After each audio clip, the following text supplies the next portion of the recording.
Hello, my friends. This is Andy coming to you live from Orange County, California with the Andy Falco Show. It's been a while since I've been in a place that I think that is good for me and for you.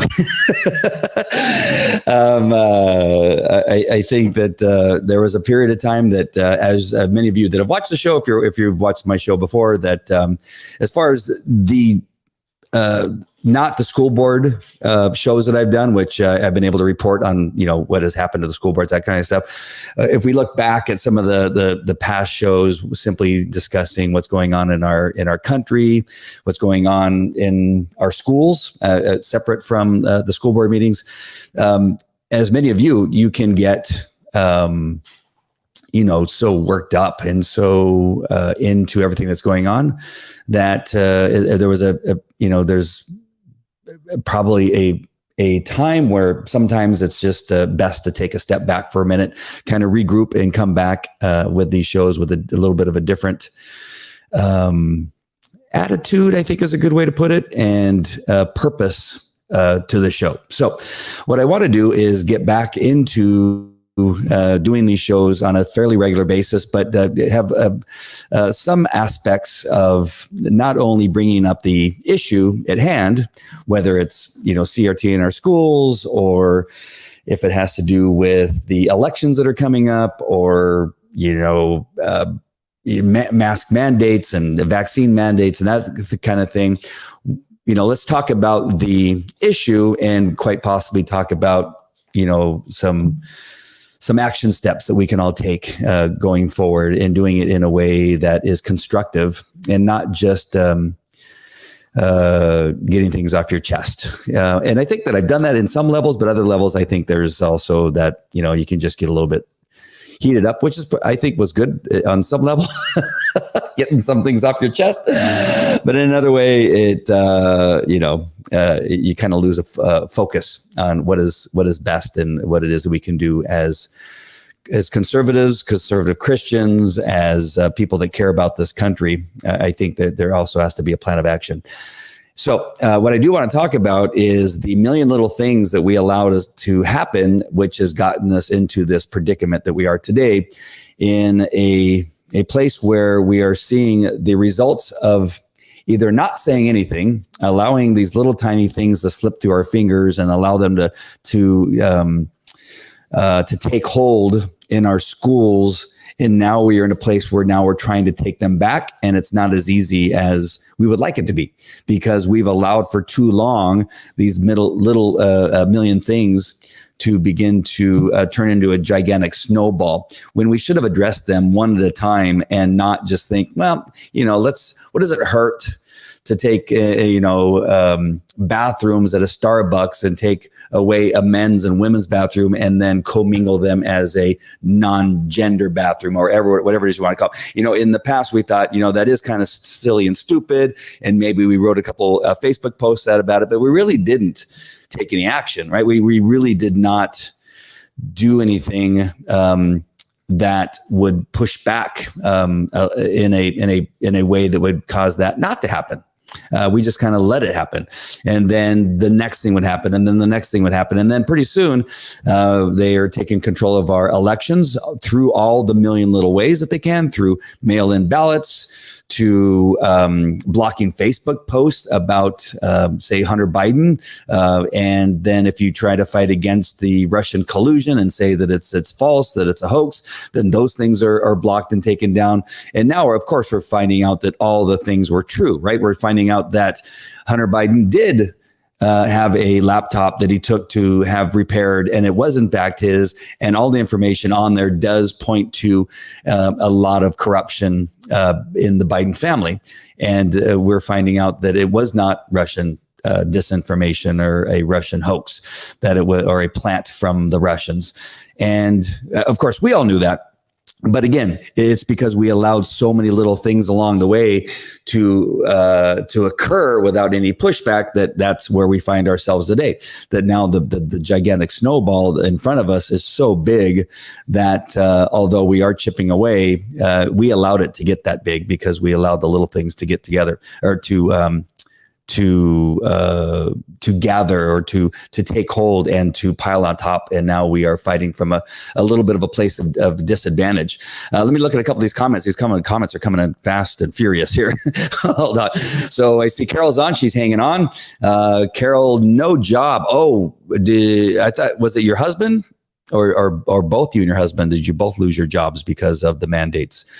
Please give me a little bit more detail to work with, because I know that you were talking about your husband possibly losing his job because of the vaccine mandate.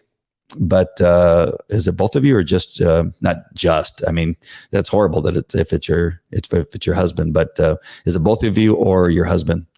And let's see, we got April.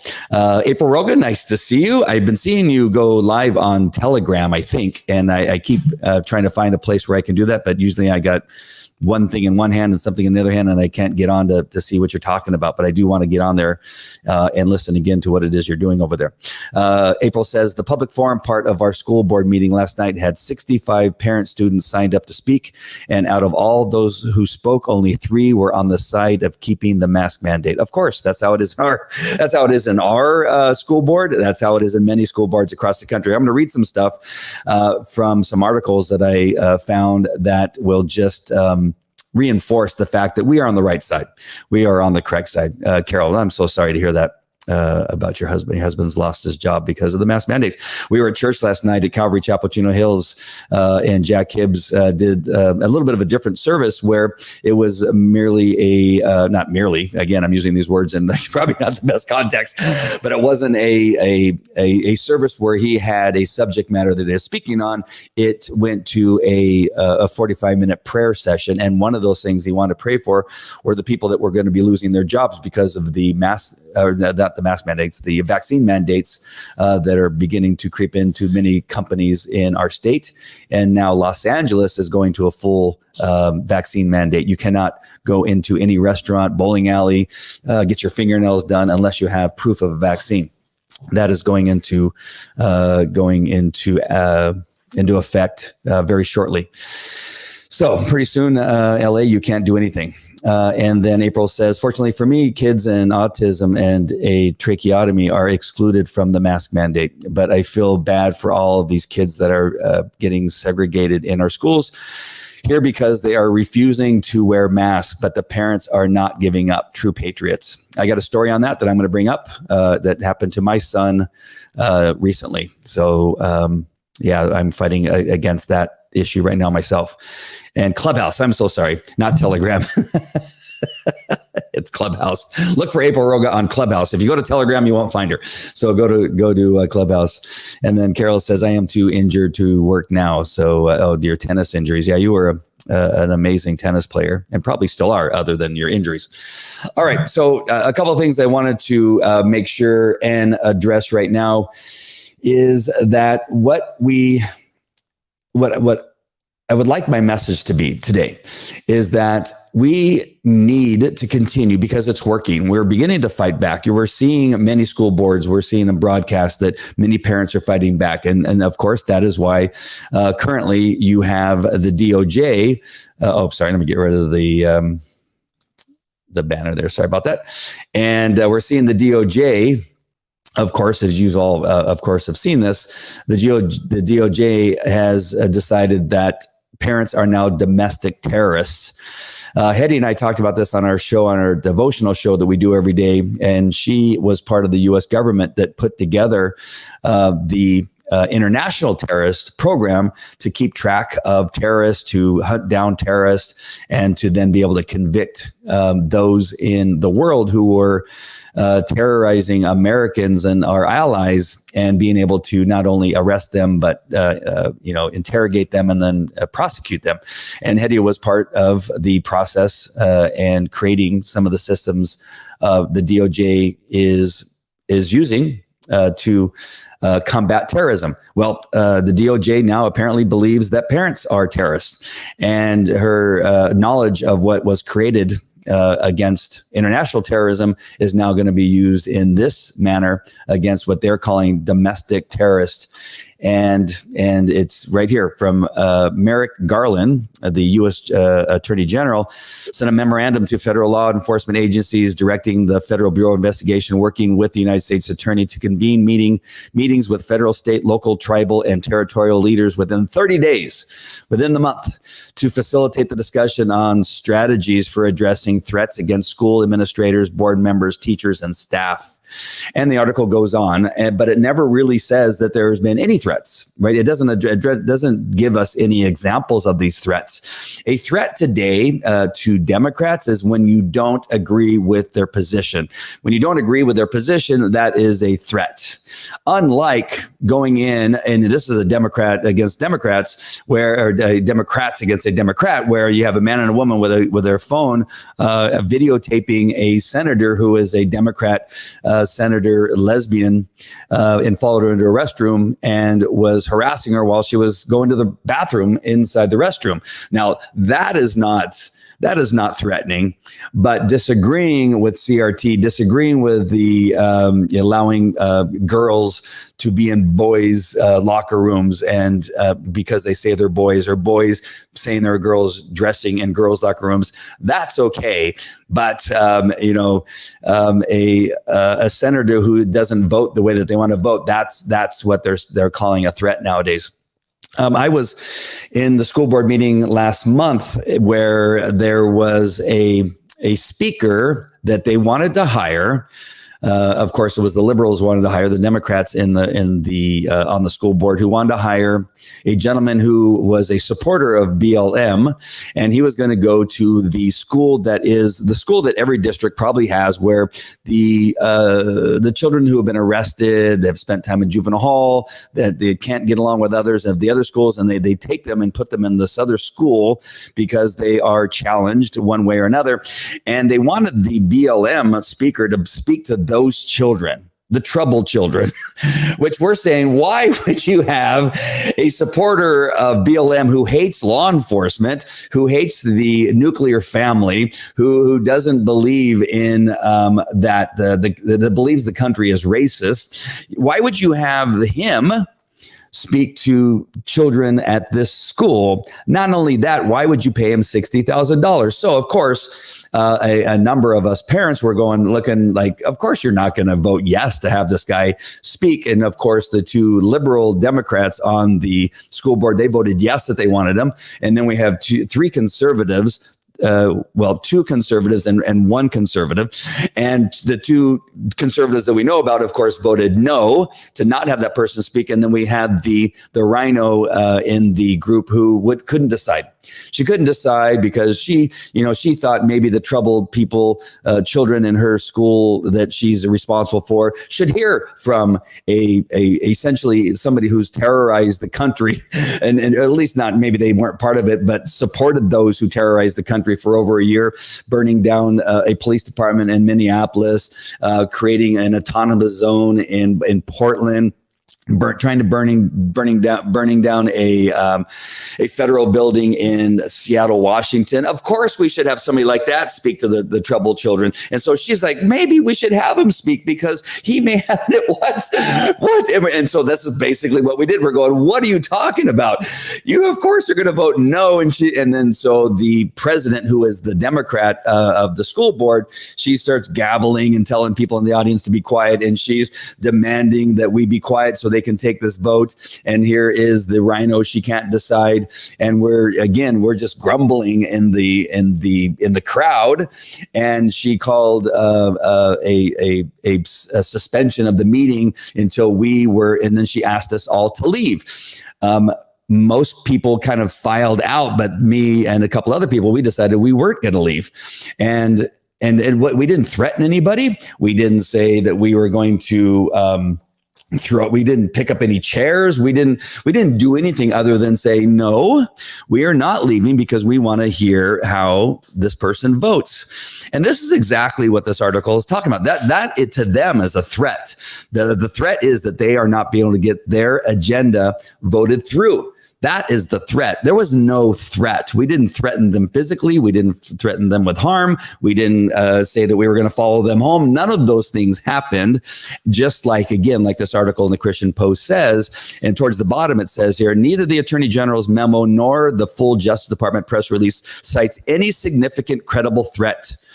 This is a blatant suppression tactic designed to dissuade citizens from participating in the democratic process at school boards. And that's exactly it. And so I feel strongly, and I think Hedia felt the same way because she sent me the article, that, hey, they're talking about you. They're talking about people like you that that want to hold these people accountable. Holding the school board accountable to keeping our schools teaching math, reading, U.S. history, a proper U.S. history, a true U.S. history, having wanting for them to teach that somehow is now a threat.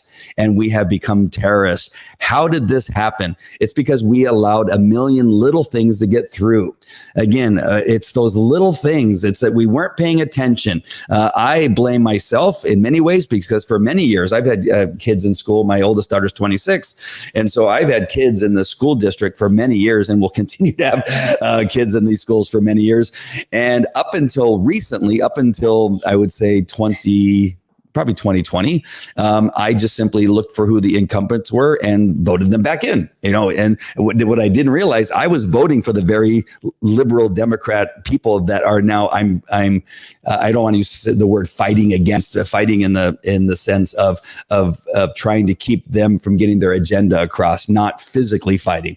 And so it turns out that the people that I currently find that I'm disagreeing with, how's that, are I voted them in several times, probably 10 times, because one of the president herself, she's been in a school board, on the school board since 1989.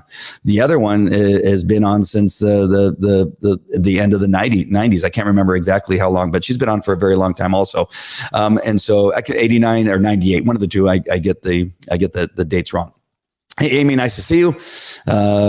Because Amy says April Roga, because any jackass can be a Democrat. I didn't say that. Amy said that. See, I'm really trying to keep it clean here.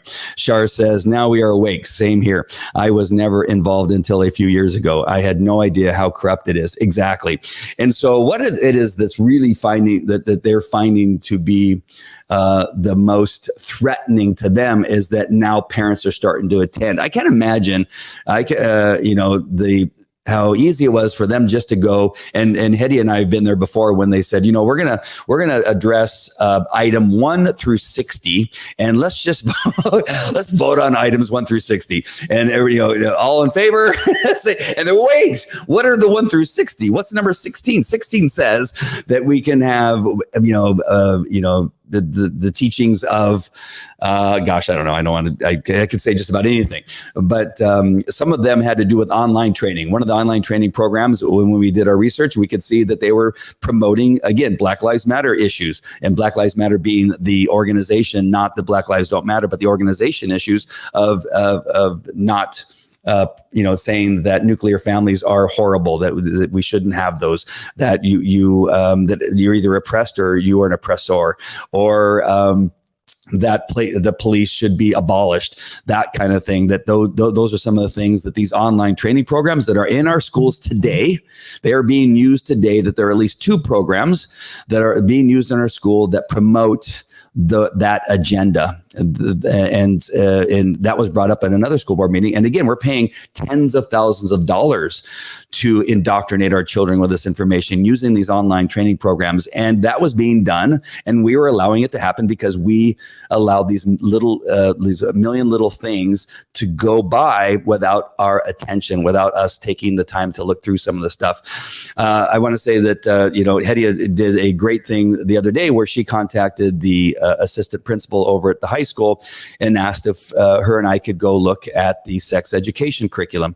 And good news is we were allowed to do that. And yesterday we went and looked at it. And I got to tell you, at least from what our perspective and what we read, it isn't as bad as I've heard and read in some of the other districts across the country. That at least in our school district, they've done a really good job of putting together a curriculum that talks about abstinence. It talks about the different ways that you can protect yourself from, from causing the girl to become impregnated, whether it's using some type of protection, the rhythm methods even discussed, and that kind of stuff. And there's a far more of that taught in the curriculum. Several areas of what the reproductive system looks like and that kind of stuff, pretty much the stuff that we were taught. And then there is one area towards the end that talks about LGBTQ and the different genders that are being discussed and that kind of stuff. And at least from my perspective right now, again, I'm not in there when the teacher's teaching it, because that could be a whole different animal. And that's one of the reasons why I'm want to continue to promote that cameras be in the classrooms so we can see what the teachers are doing, because the teachers do have some leeway, and they also have the ability, because nobody's watching, what it is they actually teach. So they could have their curriculum, but then they can go off the rails with some other stuff. But at least as far as the curriculum is concerned, it does look like it. I think at some level you have to address it, because they are seeing these things talked about in social media. Their friends are talking about it at recess. I know that I've heard it in discussions with my son and my daughters, that it does come up in discussion. So I think there is a level of it that has to be discussed. And then we have to finish the job by, as conservative Christians, if you're a conservative Christian, is bringing in what it is that our family believes, or what we believe as the parents, and our beliefs from a Christian position, that now becomes our job. But I do think there is a bit of it that has to be taught, that has to be discussed. So I would encourage all of you, if you're in the Placentia Yorba Linda School District, that you go to your high school, and even if it's El Dorado, and if you find something different, maybe Hetty and I missed something that is in there that's that's disturbing to you, let me know if you found something like that. But I would say definitely go in and ask to look at it. What is the most important thing about that is that we are taking the time to do that, and the school leadership will see that we're no longer just allowing these things to come through, that we are going to be now paying attention, that we're going to be looking at the U.S. history curriculum, that we will be looking at the math curriculum, that we'll be looking at the not just the sex education part of it, but the rest of the curriculums that our children are going to be taught, that we're paying attention now. If there's one thing that came out of COVID and the Zoom, the time on Zoom teaching and hybrid teaching, is that we were able to see some of the things that our children are being taught, and it woke us up to some of the shenanigans that are being taught. You could even go back and look at when Common Core made its way into our schools. That's another one of those things that we heard about and then we grumbled about, but did we really do anything about it? No. Did we really push back on it? Did we go to the school board meetings and say, listen, just go back to teaching 1 + 1 is 2. And I don't want to see these little circles and these little boxes. And I don't even know how they get to the answers they get to. And that there could be multiple answers to a math question. I don't want to hear any of that. But again, those are one of the things that if we may have shown them that, hey, we just want you to teach sound principles and when it comes to mathematics and reading and that kind of stuff, and don't use, for instance, some of the references that we've seen in regard to, LGBTQ when it comes to a math equation. Why does that make its way into a math equation? And that's some of the things that they're seeing in those online training programs. So it really is time for us to get busy and being involved in that kind of stuff. Asked to go to, Carol says, asked to go into your kid's library. And that's where we saw one of the women on one of the school boards. And I think I actually have that article pulled up, and I'll bring that up in just one second, where the books that are in the library were so graphic that when she began to read them, that the school board president in that school board, I want to say Virginia, but I'm not 100% sure, that when she began to read excerpts from the book, that they told her to stop because it was too graphic. And they go, wait a minute, we're a bunch of mostly adults in this room. And they said, there's some children in this room. I go, yes, but the book is in a library for children. And that it was laughable that they told her she couldn't read it because it was too graphic. But yet it was it's in Texas. Carol said it was in one of the Texas libraries, which again, you don't want to do that in Texas, unless it's in Austin, Austin, Texas, which apparently is out of control too.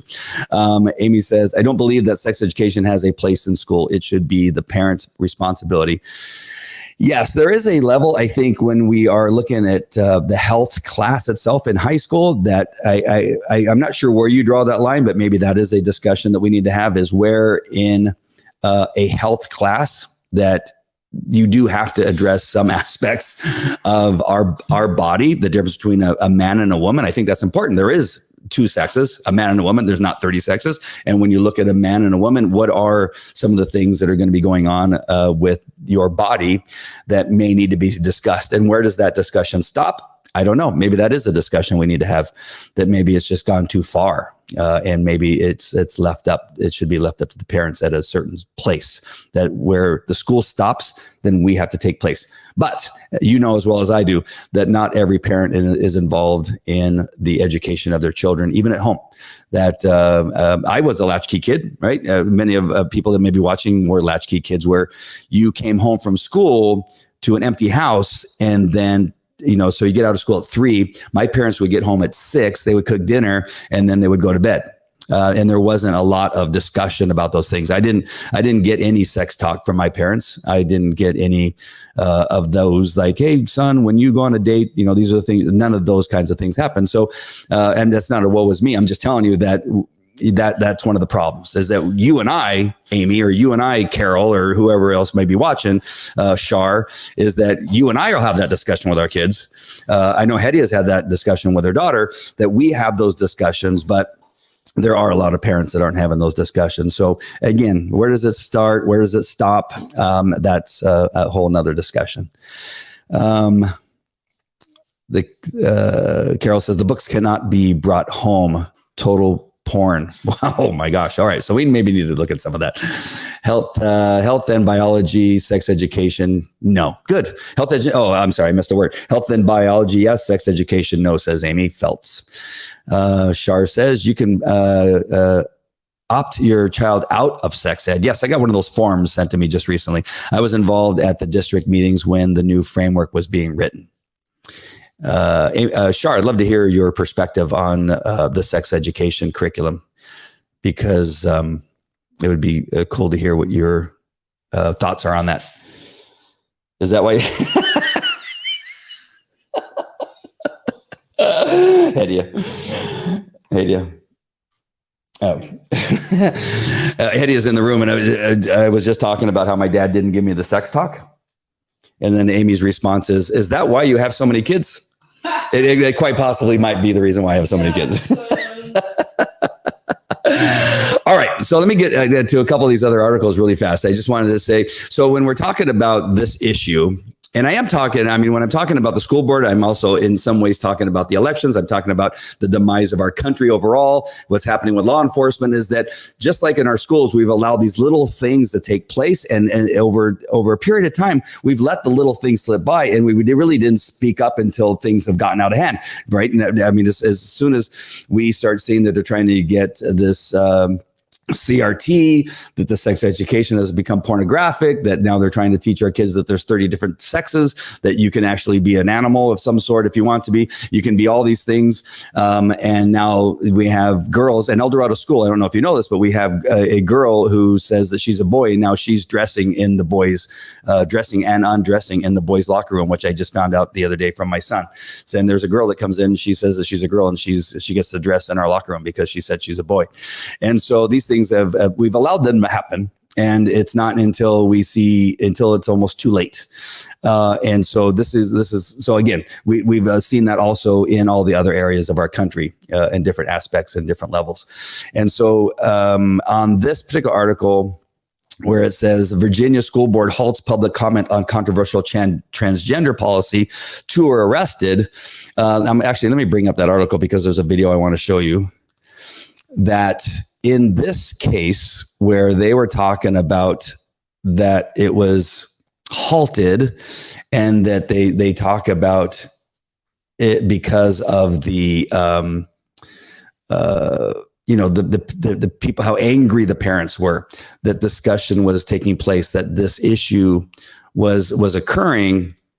that they made it sound like, and this is coming from the Christian Post, not the Christian Post article itself, but the people on the side of liberal teachings and perspectives, is that it was violent. And I want to show you what this guy was arrested for down here in this video. I'll make it big so you can see it. And I want you to be the judge of how violent he was. So here we go with the video, and I'll have to mute my mic. So here comes the video.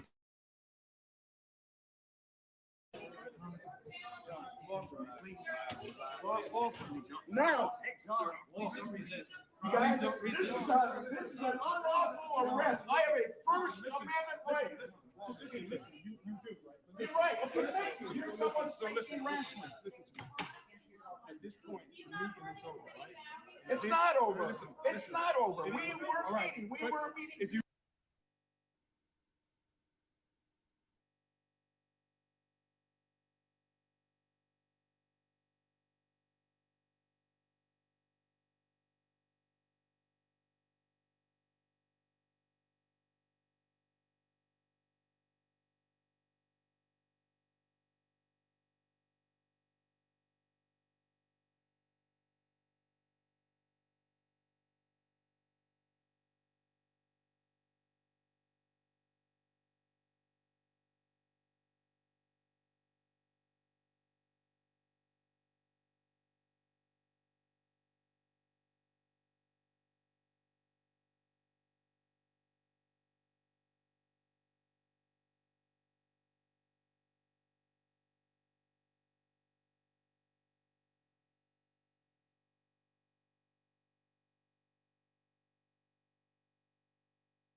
Then on mic. Sorry about that. Thank you.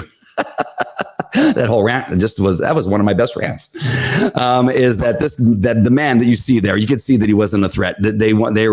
This is the type of person they want arrested for terrorist acts, and they want to prosecute him. My comparison was in Chicago just recently. 5 men were seen on video getting out of a car, shooting up a house, killing somebody. I think they may have killed 1 or 2 people. They have the men on video. You can see them. I've seen the video. They were arrested.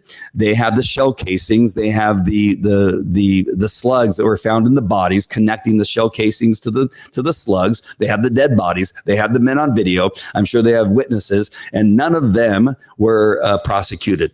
Right? They were arrested, but none of them were prosecuted. They think that it's perfectly fine to let those guys go. But you have a parent who simply wants to find out how a school board's voting, and they want him arrested as a terrorist. They arrested that gentleman. They're going to prosecute that gentleman, but they do nothing about the 5 men who are seen on video shooting and killing somebody in Chicago.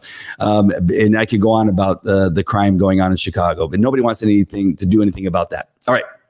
So now to my other point. Sorry about the audio. That often happens. I forget to undo the mic. So in contrast, you have a PTA official who was forced to resign. Only forced to resign. She's not a terrorist, though. They just told her to resign because she wanted people who oppose CRT. This is in Virginia. She said out loud, "Let them die." Right? She wanted people to die who oppose CRT. Now, I don't know in any of the school board meetings that I've been in, nobody in the audience has said anything like that. Nobody in the audience in our Placentia Independent School District has said any of those things. In the case of the video that I just saw, none of them threatened anybody in hoping that anybody would die or was hoping anyone would be hurt on the way home. None of those things happened. But that person, of course, it's the parents who are the problem, not the PTA or the union or the school board members themselves when they attack somebody. We have a school board member. Her name was Leandra Blades. And when she first got on the school board, because everybody knew that she was going to be a strong Christian conservative, voting in a way that was in line with strong conservative Christians, parents in our school district, they not only threatened her, physically threatened her, they tried to get her to resign through Instagram posts, Facebook posts, creating groups where they organized against her. A teacher at Yorba Linda High School organized students in the school to create false stories about Leandra. And all this happened and nothing was ever done. The school district never took action. Nothing ever happened against this. She could be threatened because of her views as a conservative Christian, but the parents at the school board are that attend the school board meetings are threatened with arrest when we decide that we don't like what's happening here. We don't want our kids being taught these curriculums or this propaganda that's being pushed on our kids. But they can attack Leandra. They can create an Instagram group that creates stories about her and make up stories about her and threaten her, literally threaten her. And then you can have a teacher that works in the school organizing underage children to create stories about Leandra. That's all okay. But the other way around, it's not. Now, lastly, I want to bring up this last story. Fortunately, I don't have to turn off my mic to share it with you. And that is what you do need to know is that you need to keep fighting, because I'm going to share this story here. And that is, again, from the Christian Post. And it says here that overwhelmingly majority of U.S. voters support teaching traditional values of Western civilization in schools. And I'm going to get down here to the percentages.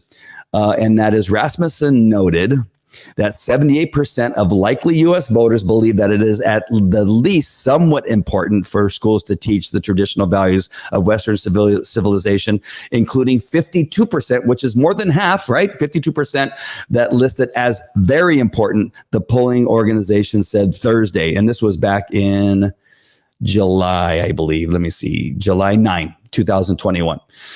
I would bet you that it's higher now that more stuff has come out since July, that I would believe that those numbers have gone up, just like Biden's numbers have gone down.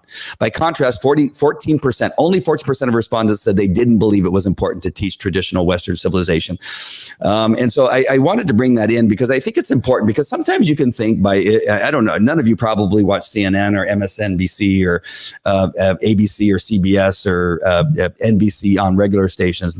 But if you were to only watch those things, you would think that it's the majority of the country that thinks that these other issues are more important. The CRT and LGBTQ and all these other things are far more important. And what we know from a Rasmussen, that's not a Christian Post poll, that is a Rasmussen poll that shows that 78% of U.S. voters believe that it's better to be teaching traditional values of Western civilization. That's really important to know, so that you know that you aren't necessarily swimming upstream like a salmon, that you are really in the majority. And I think it's so important because sometimes, like I said, in the past with all the shows that I was doing, that I was getting, so worked up and so concerned about this country that I felt sometimes alone, not with you, Amy, and April and Shar and some of the other people that are regular viewers, that you can sometimes feel alone other than the 4 or 5 people that, regularly watch the show or something like that. But there is the majority. The majority are with us when it comes to stuff like that. So what I would like to say, just as we're coming through this, is that that we need to address even the little things. When we don't think that it matters, that we think that maybe you get an email from a teacher. I'm going to share why this came up with me today and why I want to share it with you. Is that maybe that when you get a teacher that emails you about your kid not wearing his mask, or you get an email that maybe your kid wore a shirt with a cross on it and may have offended somebody, whatever these things might be, is that you may want to not look at it just like a little thing and just say nothing. It's important to address everything and to have a discussion and to open up a dialogue. And I've been trying to do this with not only the school district, but the school board and with the teacher, as did the other day when I got an email that my son wasn't keeping his mask up properly. And I could have let it go. And I think some people would say that maybe I should have let it go. But what I wanted to do was address the whole perspective of this mask thing and let him know that in contacting me, hoping that I was going to discipline my kid myself for not wearing his mask in a proper fashion all the time, that it slipped down below his nose every so often, is that wanted to let him know how I felt about it also. And so that's what I did. And not only did I CC him on it, but I also made sure that the school board member who's in charge of that particular area of the school district, he got a copy of the email. The assistant principal got a copy of the email and just wanted my position to be known, because I think that it's still one of those things that, at least in our area, they have not yet shown me anything that shows that masks work. I've still asked for that from the school district. I've even asked from the county health department to show me what they're using as the science behind mandating masks just in our schools. And I addressed that issue too, that they don't have mandates for any of the local restaurants around the school. They don't have a mask mandate for Defy or Sky Zone, where the kids go and jump on the trampolines and get all sweaty and run into each other and yell and scream and have a good time. There's no mask mandate for those areas. As far as I know, there's no mask mandate for Chuck E. Cheese, which is another indoor facility. We have a location near us where all the kids like to go after a football game, and there's no mask mandate for the children when they go into that location. And so that was my focus, is that I understand that there's rules that need to be followed. And I, of course, said that I want my son to follow the rules. And I understand that it's not the teacher's rule, but I want him to understand what my position is on the whole thing, so that if he wanted to address it with me again, and if it went higher up, that we would continue this discussion, and it wouldn't be something that would just simply be let go. And that there would be a little bit of a pushback on that, and just to see where it would go, because it's not going to end with just that teacher. Of course, it's going to go through to the school. It's going to end up going to the school district. It's then going to end up going through the county seat of the school board, which there is a county school board, and then taking it from there. So I just want to encourage you to wake up a little bit and not be just sitting on the sidelines and hoping that everybody else is going to do some work for you.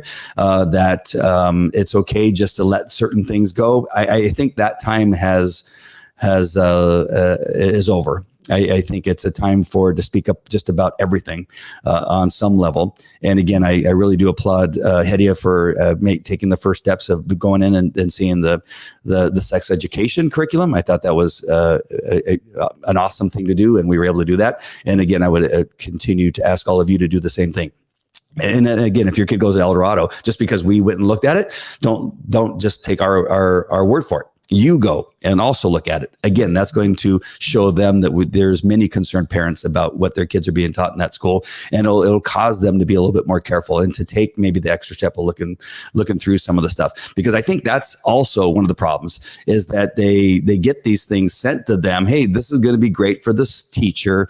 And I'm talking maybe about an online teaching program, that it will allow them to put the kids on all the computers, give them some time on computer while they grade some papers. And in this program, they're going to be able to do math, or they're going to be able to do reading. And they think, well, that's cool, but they really never look through all of the lessons that are put in there. And if they did that, they would see some of the things that Leandra Blades found, that Sean Youngblood's found, that they're not just, just math equations, that they are pushing some of their propaganda in those math equations, that they're pushing some propaganda in those reading lessons. And only when you go through them, before you pay $40,000 for them, before you pay $60,000 of them, that you go through them and look for them. And I think some of that has gone by the wayside too, that they have not done their due diligence on all these things. So that's all. I know that was a lot, That's 44 minutes of discussion on this thing. And some of the articles that I've been reading, but I think it's important to go through all these things and look at them because we are going to be under attack. The final thing is that I received information from someone in the know that the union that which is Apple for the Placentia Yorba Linda School District, I think it's APLE, Apple, which is the teachers union, has told the two Democrats, liberals that are on the school board, that they have their full support and that they're going to be doing everything they can to get them reelected. Because if they don't, the union, and this is a quote that I heard, the union told them that they would not be able to get their agenda pushed through if they weren't on the board. So I want you to know that the union does not obviously like the three. And again, there's one that I'm not sure about, but at least the two for sure they don't like on the school board, that they are going to do everything they can to replace at least one of those three, if not, of course, all of them. But they are going to put all of their effort, all of their money into the liberal side of our school board at the Placentia Yorba Linda School District. So we need every parent in the Placentia Yorba Linda School District, and in your school district, you may want to look at the same thing, is that we need to really get together. I think there is some way we need to organize, whether it's on the local Yorba Linda Republicans Facebook page. Maybe there's some other Facebook group out there that we need to organize a little bit and make sure that we don't allow that to happen. There is a lot of money in Yorba Linda. I'm sure a lot of it is conservative money that we may not be able to outspend a union of that size. It's a pretty large union. But we can't just simply roll over and stay quiet and not do something. We clearly outnumber in these school board meetings on the conservative side of things, on the Christian side of things. We surely outnumber them. I would say probably more than 3/4 of the parents that attend are conservatives on some level, whether they're conservative Christians or not, but at least on a conservative side of things. And there's a couple liberals that sneak in there. But you can tell who they are because they're all the ones wearing masks. That's really the one good thing about mask wearing, is that when the school board meeting comes in, is that we know who's who because they all wear masks because they're all pushing the mask mandates. And so just remember that we, as we come closer to the election in 2022, that we really need to probably get more organized than we are, and to push back from the teachers union, who's going to be really doing their best to make sure that the two old timers that are in there don't get voted out. But they need to be voted out, and we need to get together. All right, my friends, I hope you're doing well on this Thursday night. And let's get going. Let's not give up. Let's make sure and not allow the little things to go anymore, and even address the big things. But we can't let the little things get through anymore. All right, my friends. Love you guys. Oh, you know what? One more thing I want to do. I'm just going to pay I want to give a little plug for our Edify Christian podcast. Go here, and here's a little ad that will show you how to get the Edify app so you can listen to the devotional and other Christian podcasts. I'll be right back after this. This podcast is part of the Edify Podcast Network. Edify is a faith-inspiring app that brings together thousands of the best Christian podcasts in one place for your listening enjoyment. Cut through the noise and grow your faith by diving into the world's top Christian podcasts today. Download the Edify app for free from the App Store or Google Play, or by going to edify.app. That's edifi.app. edifi.app. Hey there. Hey, just one more thing. Carol sent this little comment. I'm going to address this, and all of you that are done with me, I understand. But I just want to address this. Carol says, take your kids out of school, take your kids out and homeschool. And I understand that. And if I was a teacher and good at it, I might do that. And also, if I didn't have other work to do, I would. And if I didn't have 5 kids, I might. But in total, we have 6 kids between Hetty and I. We have many things that we do for work and business.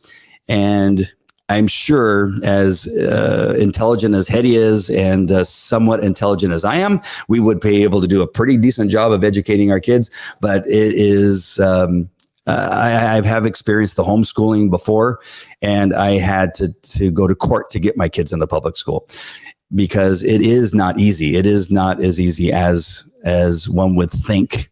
In a cooperative of some sort or some type of organized homeschooling network of parents, I could possibly see some type of community doing that. But there's two things with that. Number one, that it's again, it would be a matter of a lot of work still. It's not just them doing the work. There would still be a lot of work that we would have to do. And I'm not against hard work. It's we could barely do the work we're doing and take them all to school. Right, taking them to school is a whole day chore because we got 2 kids in elementary school, 1 kid in junior high, and 2 kids in high school. So that's one aspect. And I'm trying to make sure and let you know that I'm not against hard work, but I'm telling you, I don't think that I'm qualified. And there's a lot more to it than just simply picking up a curriculum and doing it. Because again, I've been a part of that. The other thing is, if we take all of the kids out who are in a conservative Christian environment, and we only leave in school liberals, that I think is a bigger problem because now we've left it all to them, right? We've given them an entire school, and not all conservatives are going to leave, right? They're going to have to either conform to the liberal way of doing things. And now these kids that hopefully could have been saved will not be saved because now they're going to be overrun because all the conservative Christians have left. And that is the problem with some of these cities. We see it in cities. Right. If you look in Oregon, if you look in Canada, where they don't have a real presence of Christian churches, of morality, and it's left to liberals to run, and they overrun a location, you can lose an entire country that way. We are very close to losing this country. We will definitely lose the schools. And once we lose the schools, we'll lose the cities. Once we lose the cities, we'll lose the counties and the states, and then we lose the entire country. And so I think